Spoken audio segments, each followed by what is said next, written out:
I never imagined silence would become my constant companion. As a best-selling author with 12 novels under my belt, words used to flow from me like a river. Now they are trapped inside my mind, refusing to come out. The doctors called it aphasia. A cruel joke of fate that struck me down at the height of my career. One moment I was giving a speech at a literary awards ceremony, the next everything went dark.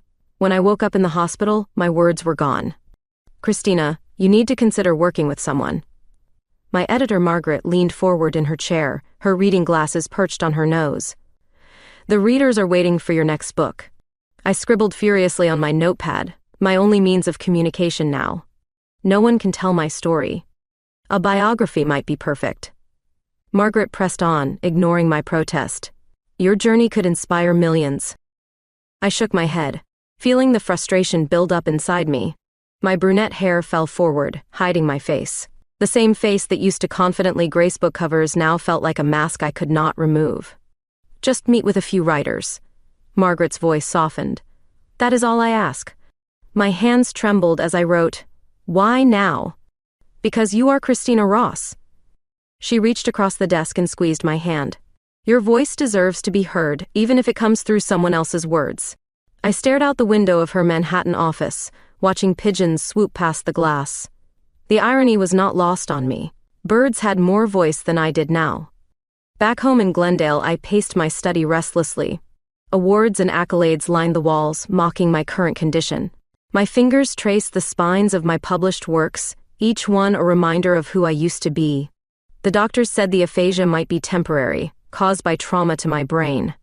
But 6 months had passed, and still the words remained locked away. I could understand everything, read and write, but speaking was impossible. My phone buzzed with a text from Margaret, library tomorrow at first candidate. I sank into my leather chair, exhaustion weighing heavily on my shoulders. The thought of meeting strangers, trying to communicate my story through written notes, made my stomach churn. My cat Luna jumped onto my lap, purring softly. At least she did not expect me to speak. I scratched behind her ears, finding comfort in her simple presence. That night, I dreamed of words. They floated around me like autumn leaves, always just out of reach. I tried to grab them, to speak them, but they slipped through my fingers like smoke. Morning came too quickly. I stood before my closet, deliberating over what to wear. How does one dress to meet someone who might tell your life story? I settled on a simple black dress and emerald earrings that matched my eyes. The mirror reflected a woman I barely recognized anymore. The confident sparkle in my green eyes had dimmed, replaced by a wary uncertainty. But underneath the fear, a tiny spark of hope flickered. Maybe, just maybe, this was not the end of my story. I grabbed my notepad and favorite pen, tucking them into my bag. The library awaited, and with it, perhaps a new chapter in my silent existence. What I did not know then was that this meeting would change not just my story, but my entire life. The Glendale Public Library had always been my sanctuary. Volunteering here while researching my next project gave me peace, especially after the chaos of my last failed relationship. That Tuesday afternoon, while organizing the classic literature section, I had no idea my life was about to change. Excuse me, are you Mackenzie Turner? A woman approached me, her professional attire and kind eyes marking her as Margaret Wells, the publishing editor I was supposed to meet. I tucked a strand of blonde hair behind my ear and nodded. Yes, that is me. Christina Ross will be here shortly. Margaret glanced at her watch. I must warn you, she has aphasia. She communicates through writing. My heart skipped a beat. Christina Ross, the brilliant author whose works had inspired my own writing journey, was a mysterious client. I had devoured every one of her novels, but recent news of her disappearance from public life had sparked rumors. The sound of heels clicking against hardwood made us both turn. And there she was, a vision in black, her brunette hair falling in gentle waves around her shoulders. Her green eyes met mine, and something electric passed between us. Christina, this is Mackenzie. Margaret made the introduction. She has an impressive portfolio of biography work. Christina's graceful fingers moved across her notepad. Nice to meet you. Your article on female writers in crisis was enlightening. My cheeks flushed. You read that piece? She nodded, a small smile playing at the corners of her mouth. Her next note read, Tell me why you want this project. Honestly, I took a deep breath. Because stories matter, even the silent ones, maybe especially those. Something flickered in her eyes. She wrote quickly, "Help me organize these books while we talk." Margaret excused herself, leaving us alone among the towering shelves.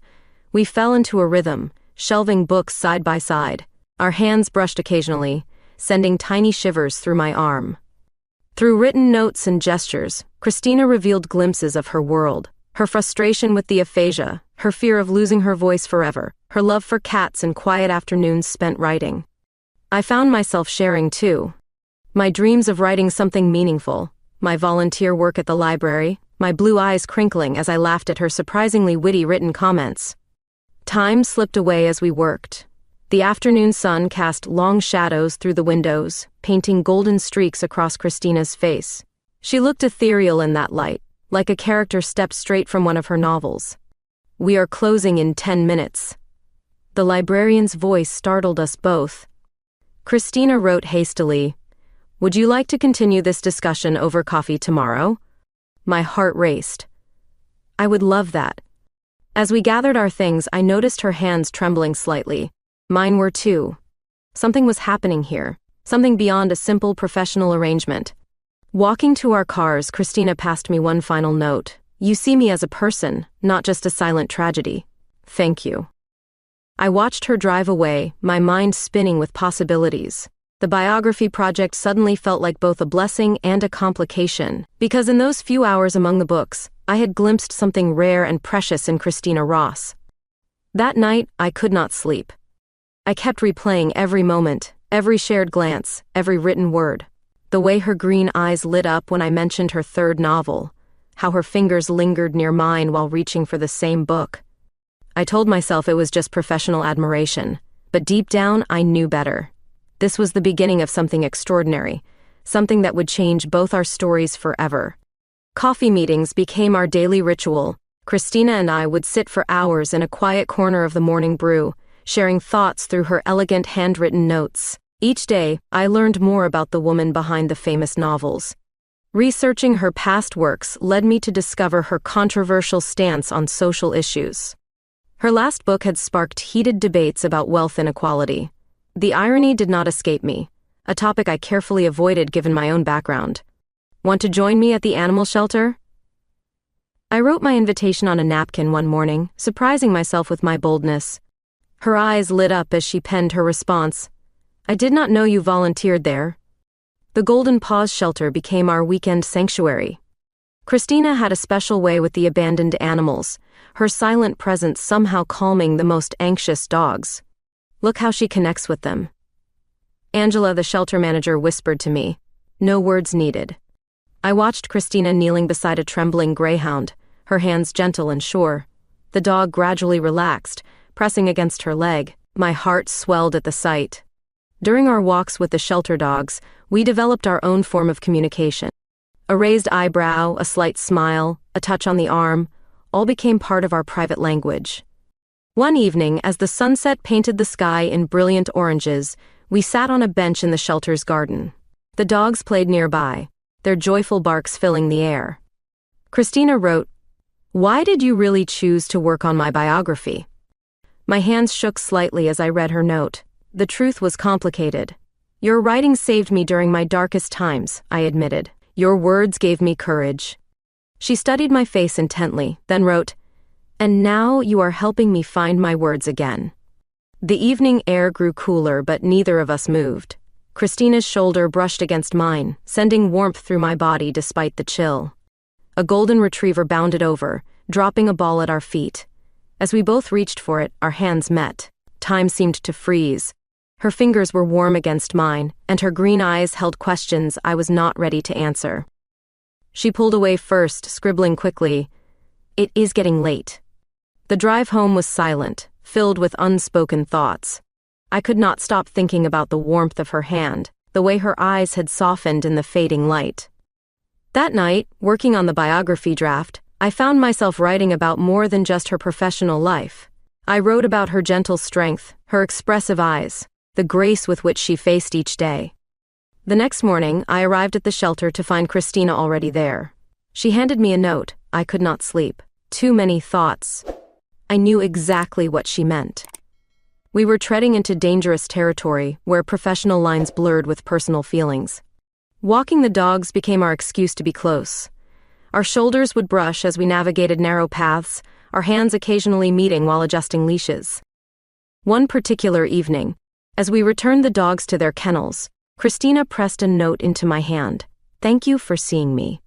Those simple words held so much meaning.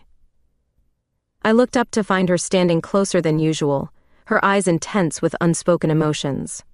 The shelter was quiet except for distant dog barks.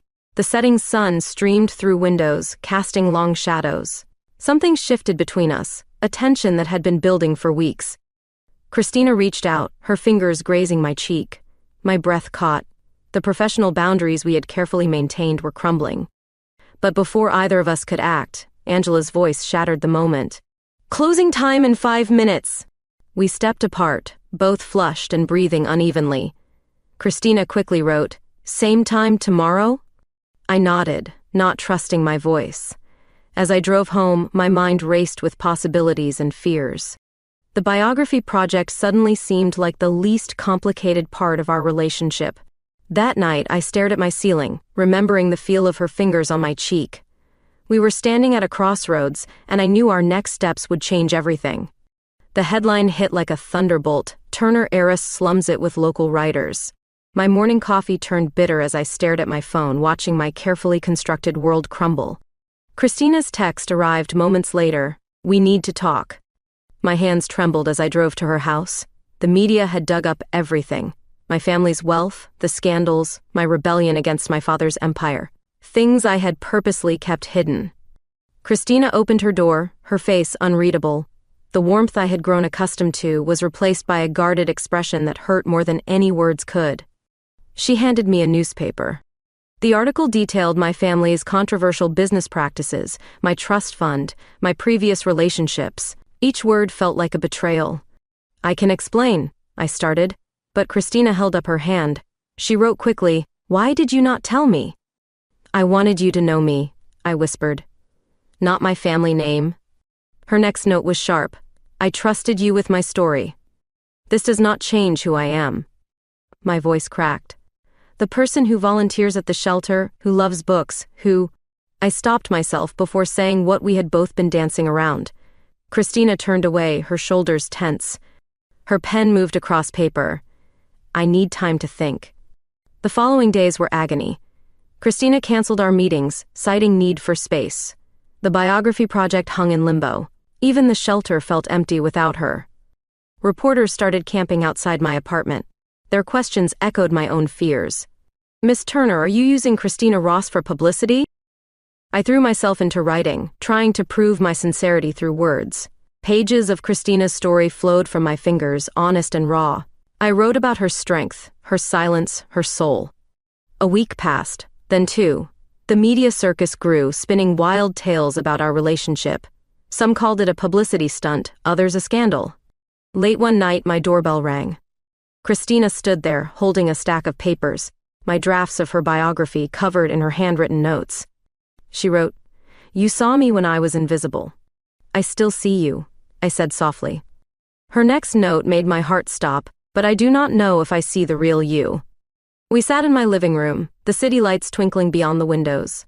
Hours passed as I shared my truth, my childhood in gilded cages, my escape into writing, my desire to make my own name. Christina listened, her green eyes intense. Occasionally she would write questions, each one cutting deeper into my past. Dawn was breaking when she wrote her final note of the night: "Truth matters." "I never meant to hurt you," I whispered. "Everything between us has been real." She stood to leave, pausing at the door. Her hand brushed mine just briefly, but enough to spark hope. The next day, another headline appeared: "Christina Ross refuses to comment on Turner connection." But underneath the media frenzy, something had shifted. Christina's next note arrived by courier. "Meet me at the shelter. We have work to do." It was not forgiveness, not yet, but it was a chance to rebuild trust, to prove that authenticity exists even in a world of headlines and wealth. As I drove to the shelter, I realized that sometimes the hardest stories to tell are our own. And sometimes the most important chapters are written in silence, between the lines of what we dare to share. The real question was, could Christina learn to trust not just my words, but the truth behind them? Only time would tell, and for once in my privileged life, no amount of money could buy the answer I needed. Progress comes in whispers. That is what Christina's speech therapist told us during her breakthrough session. I sat in the corner, pretending to work on the biography while watching her struggle with simple sounds. Ma. Christina's face reddened with effort. Mar. My heart ached watching her frustration, but I stayed silent. We had developed a new rhythm since the trust breach, slower but somehow deeper. The therapy room became our sanctuary 3 times a week. I would bring coffee, she would share small smiles. Sometimes our fingers would brush as I handed her the cup. Margaret, she finally managed one day, her first clear word in months. Tears streamed down her face.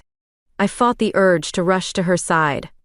Instead, I focused on showing my dedication through actions, organizing her research notes, attending every therapy session, keeping the media at bay. Slowly, her walls began to lower.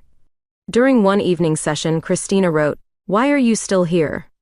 "Because your story matters," I replied. Then softer, "Because you matter." Her next note made my chest tight, despite everything.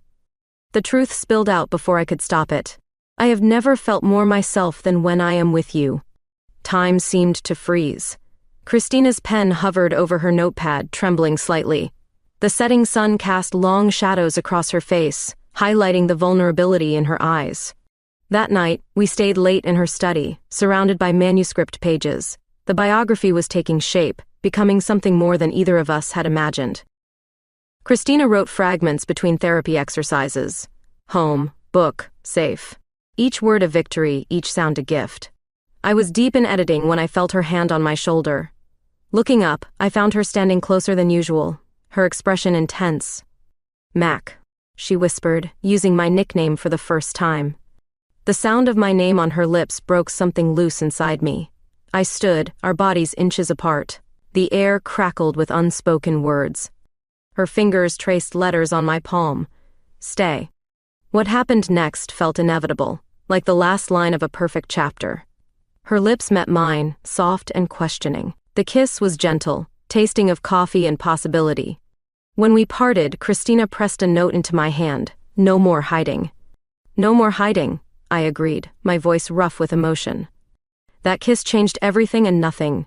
We still had our challenges. Christina's speech remained a daily struggle. The media still circled like vultures. But now there was something new between us. Something that made the hard days easier and the good days brighter. During therapy sessions, I would catch her watching me with soft eyes. Her notes became more personal, less guarded. Sometimes she would trace words on my skin instead of writing them down. One evening, as we worked late in her study, Christina managed a full sentence. "Thank you for waiting." I looked up from my laptop, struck by the sight of her in the lamplight. Her hair was messy from running fingers through it, her eyes tired but determined. "I would wait forever," I replied simply. She shook her head, writing quickly. "No more waiting. Time to live." That night, we barely worked on the biography. Instead, we talked, in her combination of written words and practiced sounds, about everything and nothing. When exhaustion finally caught up with us, we fell asleep on her office couch, hands intertwined. It was unprofessional, completely against biographical best practices. But as I drifted off, feeling Christina's steady breathing against my neck, I realized some stories cannot be contained by professional boundaries. Some stories demand to be lived. The biography would need serious revisions, but that could wait until morning. For now, in the quiet of her study, we were writing a different kind of story altogether. News travels fast in literary circles. Whispers about Christina and me spread through publishing houses like wildfire, each rumor more scandalous than the last. "Did you see the way they look at each other?"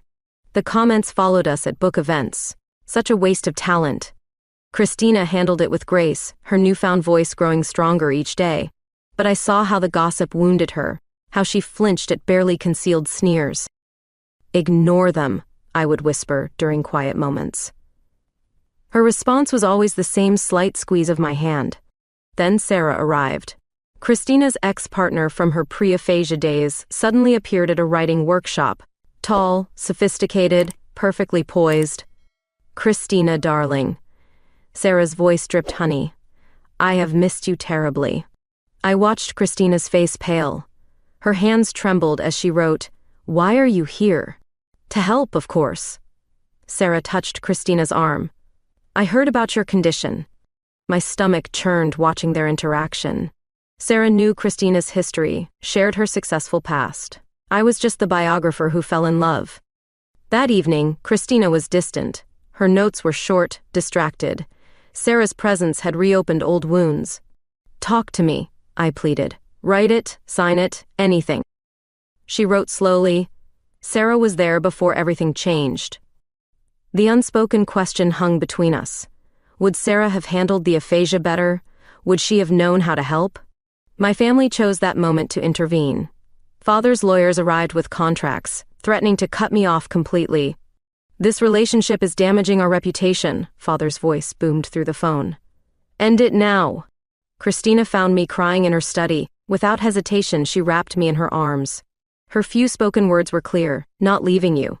Sarah continued appearing at events, her concern seemingly genuine. But there was calculation in her eyes, ambition in her smile. "Christina needs someone who understands her world," Sarah told reporters. "Her real world." The literary community took sides. Some supported us openly, others whispered behind closed doors. Every day brought new challenges. Christina's speech improved steadily, but stress made her stutter. During one particularly heated moment, she managed, "Choose you, always you." Those words became my anchor. When Sarah hovered too close, when family pressure mounted, I remembered Christina's choice. Late one night, after another draining day, Christina wrote her longest note yet. "Sarah represents who I was. You represent who I am becoming." "But she knows your history," I whispered. "Your success, your life before." Christina's next words were spoken, not written. "You know my heart." That night changed everything. Sarah's attempts at reconciliation met firm resistance. My family's threats fell on deaf ears. During a high-profile literary dinner, Sarah made her final play. "Remember our plans?" She touched Christina's cheek. "We could have that again." Christina stood slowly, finding her voice. "No, different plans now." The room fell silent. It was the most anyone had heard her speak in public since the aphasia. Later, holding hands in her garden, Christina wrote, "Thank you for fighting for us. Always," I promised. "No matter what anyone says." Her kiss tasted of triumph and tears. We had weathered the storm together, emerging stronger. That evening, working on the biography, I realized our love story had become part of the narrative, not as scandal or sensation, but as transformation. Christina's last note before sleep read, "Sometimes the best stories are the unexpected ones." I tucked the note away, a treasure among many. Let them gossip, let them judge. We were writing our own story, one word, one kiss, one day at a time. The biography deadline loomed, but that seemed secondary now. We had proven that love speaks in many languages, and silence can hold the deepest truths. The biography deadline hung over us like a storm cloud. 3 weeks left and tensions were running high. Christina's progress with speech therapy had plateaued. "This chapter needs more detail." Margaret's email flickered on my screen. "The publisher wants deeper insights." I glanced at Christina, who sat across from me in her study. Dark circles shadowed her eyes. The pressure was wearing on both of us. She wrote, "They want more than I can give." "No," I argued. "They just do not understand what we are creating." The stress began affecting our relationship. Christina withdrew into herself, spending hours alone in her garden. I buried myself in writing. One evening, frustrated by another difficult therapy session, Christina threw her notebook across the room. "Not enough," she managed to say. "Never enough." I reached for her, but she pulled away. Her next note stabbed my heart. Maybe Sarah was right. "Do not say that." My voice cracked. "We have come so far." The argument that followed was a mess of written words and broken phrases. Christina's hands shook as she wrote, "You cannot fix me." "I am not trying to fix you." The words burst out louder than intended.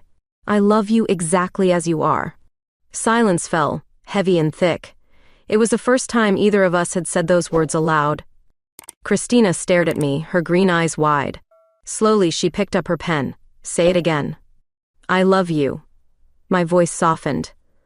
"With or without words." She crossed the room in 3 steps. The kiss that followed was different from our others, desperate and deep. When we finally parted, Christina spoke. Her voice was rough but clear. "Love you too." That night changed everything. In her study, surrounded by manuscript pages, we found a new way to communicate. Her lips traced patterns on my skin. My hands tangled in her hair. Words became secondary to touch and taste and feeling. Dawn found us curled together on her office couch. The biography pages had scattered across the floor, forgotten in our passion. Christina wrote on my palm, "No regrets?" "Never," I whispered, kissing her fingertips. The breakthrough came unexpectedly. During a heated discussion about the manuscript, Christina suddenly spoke a full sentence. "This is our story too." We both froze. Then tears and laughter mingled as I pulled her close. The next morning, I called Margaret. "We need to revise the concept." "The deadline," she started. "Is less important than telling the truth," I interrupted. Christina smiled, writing, finally understanding. We restructured the biography, weaving our love story through her journey of silence and recovery. It became more than just a story of loss. Late one night, Christina handed me a note. "Thank you for hearing my silence." I pulled her down beside me on the couch. "Thank you for trusting me with your voice." The deadline still loomed, but it no longer seemed threatening. We had found something more valuable than punctual publication. That night, working side by side, we created something new. Not just a biography, but a testament to love's ability to speak without words. Christina's speech continued improving, but we kept our private language of notes and touches. Some things were better expressed in silence. The manuscript would need another revision. The publisher would have to wait, but as I watched Christina sleeping peacefully beside me, I knew we had chosen the right path. Sometimes the best stories are written in the spaces between words, in the quiet moments between kisses, in the trust built through understanding silence. And our story, complicated and beautiful, was still being written. One word, one touch, one breakthrough at a time. Spring brought new beginnings. Christina's speech therapy sessions showed remarkable progress. Complete sentences flowed more freely, though she still carried her notepad everywhere. "The garden needs attention," she said one morning, each word careful but clear. I looked up from the manuscript draft, caught in the simple joy of hearing her voice. These moments still felt like miracles. Working together in her garden became our morning ritual. Christina would practice speaking while we planted new flowers, her confidence growing like the seedlings. "Tell me about your next book," I encouraged, watching her hands work the soil. She took her time, finding the words. A story about silence and love. The manuscript was taking its final shape. What started as a simple biography had evolved into something more profound. During therapy sessions, Christina now read passages aloud. Her voice grew stronger with each page, though some days were harder than others. "Remember when we first met?" she asked during one session. The therapist beamed at her perfect pronunciation. I smiled, recalling our library encounter. "You captivated me from the start." The biography revealed layers of Christina I had never known. Her childhood dreams, her first published story, the moment words became her world. One evening, reviewing the chapters about her aphasia, Christina spoke without hesitation. "You understood me before I found my voice again." My heart swelled. These moments of clarity were precious gifts. Your silence spoke volumes. Late nights in her study became our favorite time. Christina would practice reading while I edited, our peaceful routine occasionally broken by soft kisses. The manuscript showed her journey from acclaimed author to silent observer, and finally to someone learning to speak in new ways. "Listen to this," Christina said, holding a page. She read an entire paragraph about our first kiss, her voice steady and sure. Tears filled my eyes. 6 months ago, such a feat seemed impossible. Now here she was, bringing our story to life. Her recovery inspired others. The therapy center asked her to speak with new patients, showing them that silence need not be forever. "Small steps," she told them, each word a victory. "And someone who listens." Working on the final draft, we discovered how deeply intertwined our stories had become. My understanding of her silence had transformed into something beautiful. Christina found me crying over a particularly moving passage. "Your words," she said, touching the page, "they found mine." The biography now held both our voices. Her journey from silence, my path to understanding, our shared discovery of love's many languages. During one memorable therapy session, Christina read an entire chapter aloud. The room fell silent in awe of her achievement. That night, she wrote one last note. "Sometimes love speaks louder than words." "It always has," I replied, pulling her close. The manuscript was nearly complete, not just a story of loss and recovery, but a testament to the power of understanding.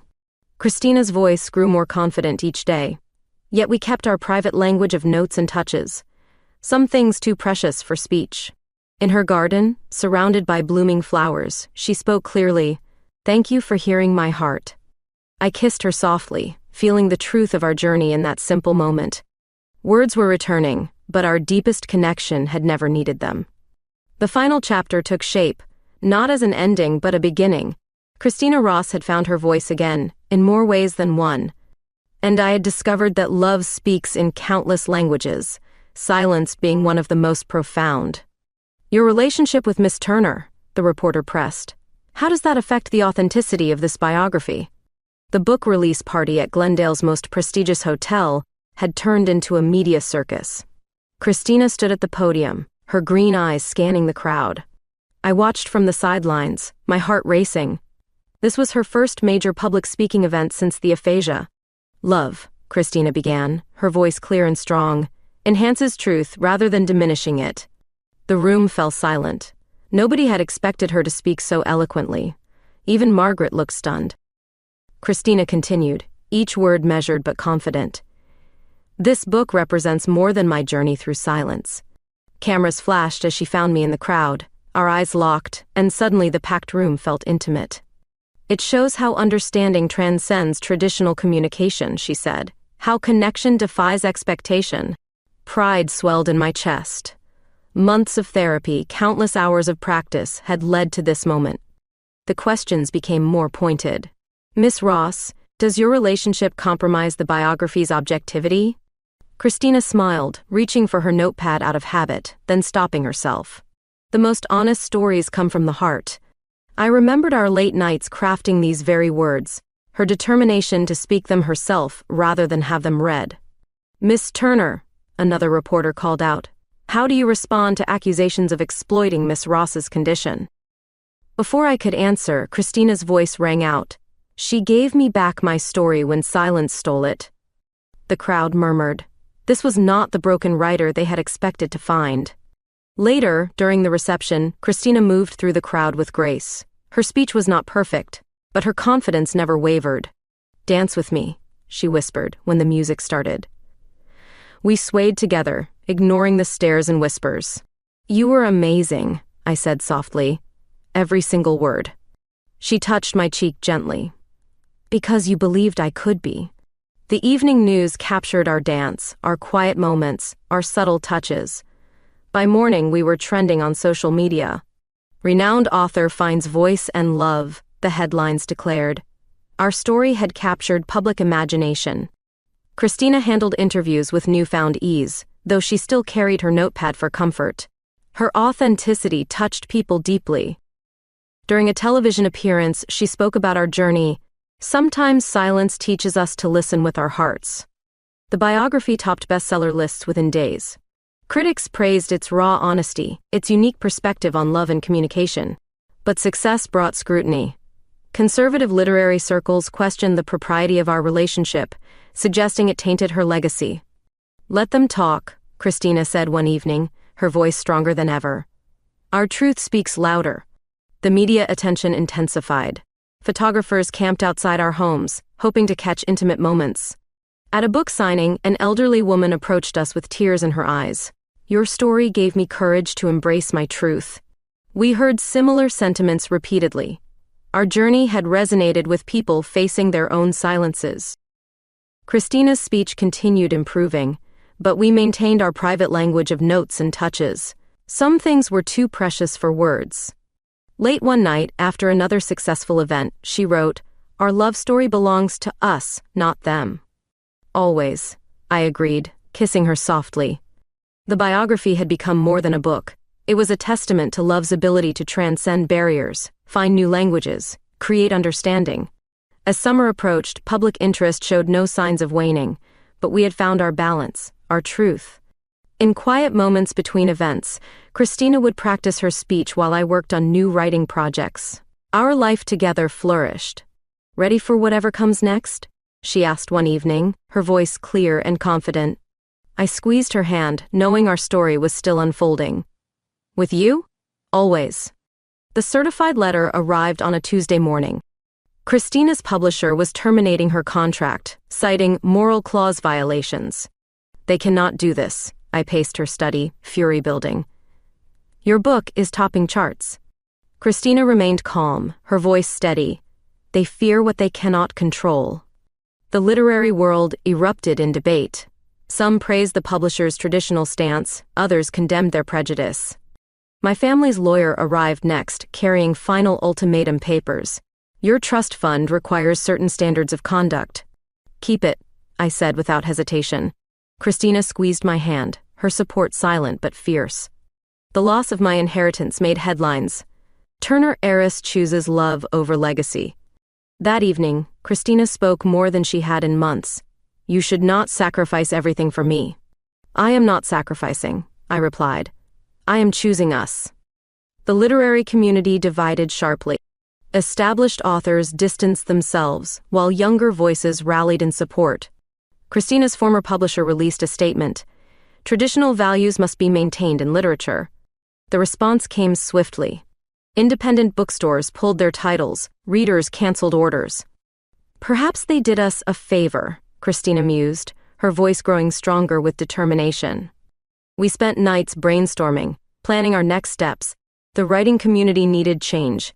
My savings would not last forever, but they could fund a beginning, something new, something ours. Christina found her voice fully in those challenging days. We create our own opportunities. Support came from unexpected places. Small publishers offered contracts, literary blogs championed our cause. "The industry needs diversity," one blogger wrote. "Ross and Turner show us why." My father's final message arrived: "Return to the family or lose everything." Christina held me as I cried, whispering, "We have everything that matters."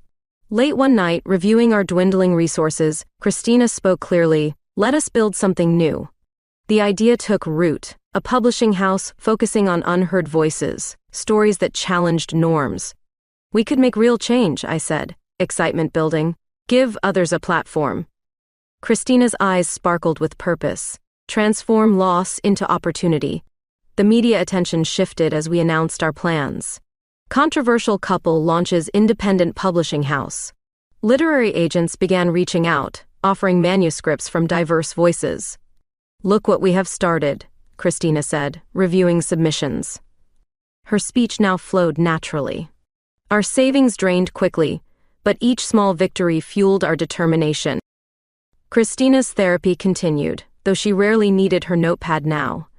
"Remember our first meeting?" she asked one evening. "Such different people then." I smiled, recalling the silent author and privileged biographer. We have grown. The publishing industry watched our efforts with mixed reactions. Some predicted failure. Others saw the future in our vision. Modern readers demanded authentic voices.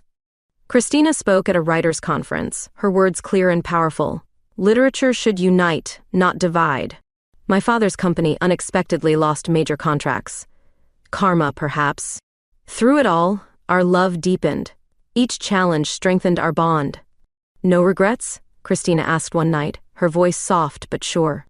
I kissed her answer, knowing we had chosen right. Our new venture took shape slowly but surely. Small steps toward bigger dreams. The old publishing house announced declining sales. Their traditional stance had consequences.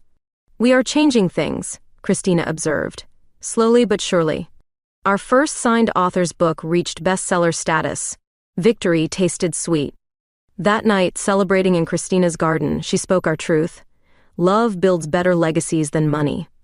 I held her close, knowing we had found something worth any sacrifice. The future remained uncertain, but together we faced it unafraid. Sometimes the bravest choice is choosing love over security, truth over tradition. We had lost much, but gained something far more precious: freedom to be ourselves.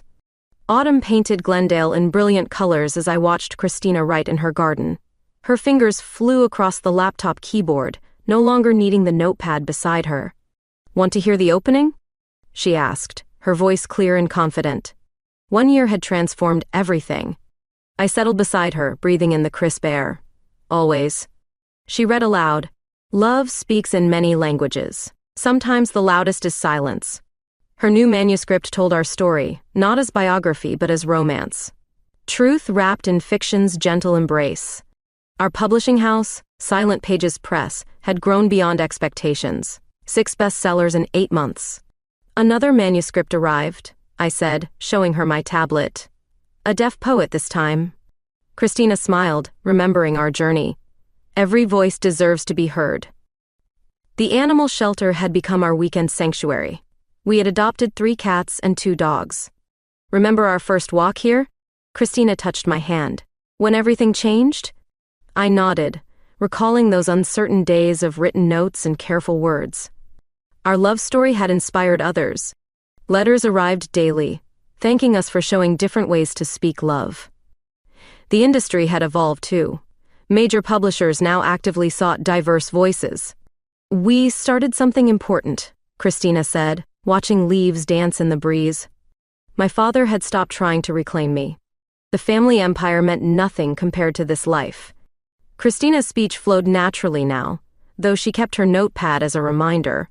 "For the difficult days," she explained. "When words need time." Our home had become a haven for writers seeking their voice. Weekend workshops filled the garden. "Speaking of changes," Christina said softly, "I have something to ask you." She reached into her desk drawer, withdrawing a small box. My heart stopped, started, raced ahead. "Mackenzie Turner," she spoke clearly, confidently. "Marry me?" The ring sparkled like morning dew, simple, elegant, perfect. "Yes," I whispered. Then louder, "Yes." We celebrated that evening in the garden. Friends gathered, sharing our joy. Margaret raised her glass, to love that transcends words. The media caught wind quickly. Literary power couple announces engagement. This time, we welcomed the attention. Our story might help others find courage.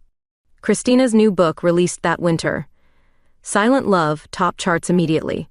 Critics called it revolutionary. Readers called it truthful. We called it ours. The wedding would be small, intimate. Just friends who had supported our journey. "Where should we honeymoon?" Christina asked one evening. "Somewhere we can write together," I suggested. "Start our next chapter." She laughed, her voice music to my ears. "We never stop writing, do we?" Our publishing house continued growing. Each success felt like validation. The shelter named us honorary directors, more love to share. One quiet evening, Christina finished her manuscript's final page. "It is done," she said, tears glistening. "Our story." I held her close, remembering silent days, written notes, gradual healing. "Our story," I corrected gently, "is just beginning." She kissed me softly, proving some things need no words at all. The garden bloomed around us, promising new growth, new possibilities. Love, we had learned, speaks in countless ways. Through silence and sound. Through patience and understanding. Through trust and time. Through every word written and unwritten, every moment shared. Our next chapter awaited. Together we would write it beautifully. Because sometimes the greatest stories begin when words fail. And end when love finds its voice.